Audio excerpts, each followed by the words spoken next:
For decades, dopamine has been called the feel-good chemical, and that's not quite right. Dopamine is mainly about motivation, anticipation, and drive.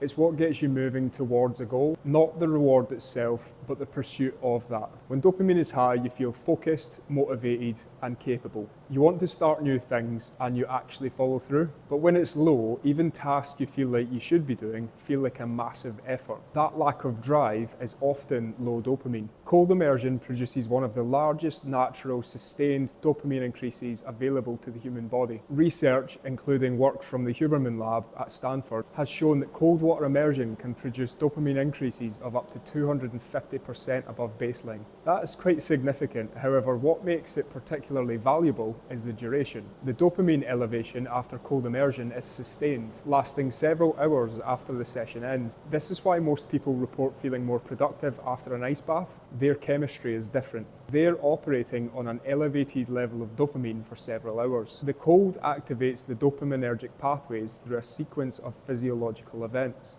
The acute stress of cold immersion, the sympathetic spike, and the norepinephrine surge trigger the brain's reward circuitry as the stress resolves. The dopamine release is part of the recovery and the adaptation response.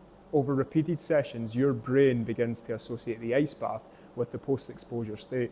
The dopamine system, which is mainly about the anticipation of the reward, begins to activate in advance. People who train regularly with cold immersion often report a shift where the dread lessens and something closer to readiness replaces it. That's the anticipatory dopamine system updating its prediction. When you compare the ice bath to artificial dopamine spikes such as social media, alcohol, drugs, and sugar, these all spike dopamine acutely. The problem is the mechanism. Most artificial spikes work by flooding the dopamine receptors beyond their normal range, followed by a compensatory downregulation. The receptors become less sensitive, the baseline drops, and you need more stimulus to get the same effect. This is the hedonic treadmill, chasing a chemical that keeps receding.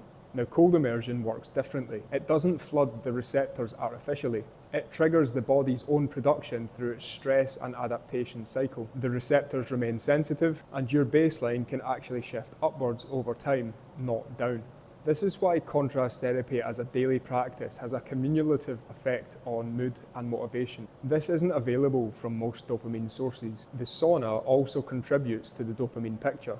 While the cold produces a more dramatic dopamine spike, heat exposure increases the sensitivity of the dopamine receptors and increases dopamine availability over time, partly through its effect on growth hormone and other downstream pathways. The sauna also stimulates the release of prolactin, which is involved in neurological repair and affects how the dopaminergic system functions. The combination heat followed by cold doesn't just stack two different effects. The contrast activates the system across a wide range rather than the two stimulus alone. The dopamine response to a full contrast session is more pronounced than the cold alone, and the research is beginning to support this. When it's elevated, tasks that require focus and follow through feel available.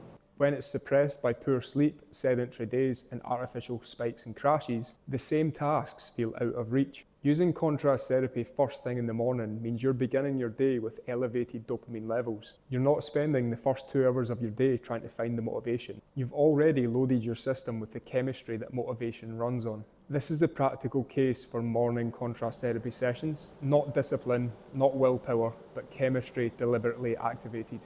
I find contrast therapy absolutely fascinating, so I'm putting these videos together to educate you on how contrast therapy can help you.